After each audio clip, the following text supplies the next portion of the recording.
Kok din kana masonan lalu jatuh badarai si ayah mato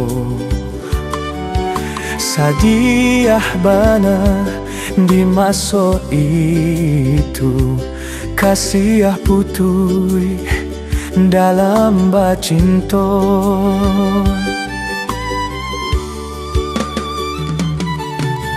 Tahunan lalu maso tak jadi adia duduak di pasandiangan. Rusuh bana di dalam hati kasih kadenai kadukan.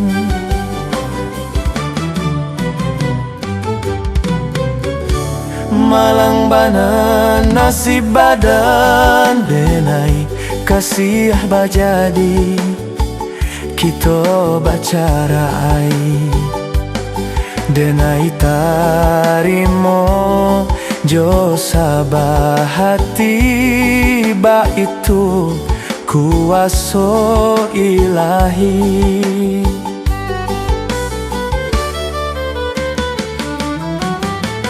Dia dulu denai batinggakan joy bo hati dan cubo malupakan.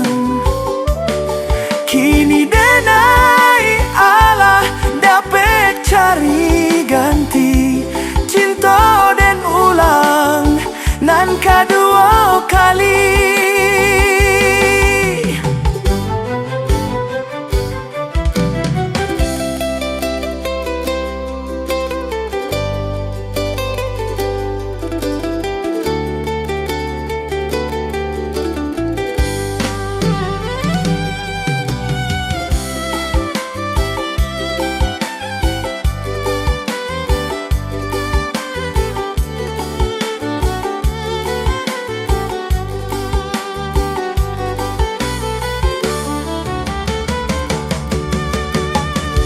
Malang bana nasib badan denai cinta tak jadi kita bacarai denai tarimo jo sabah hati ba itu kuaso ilahi.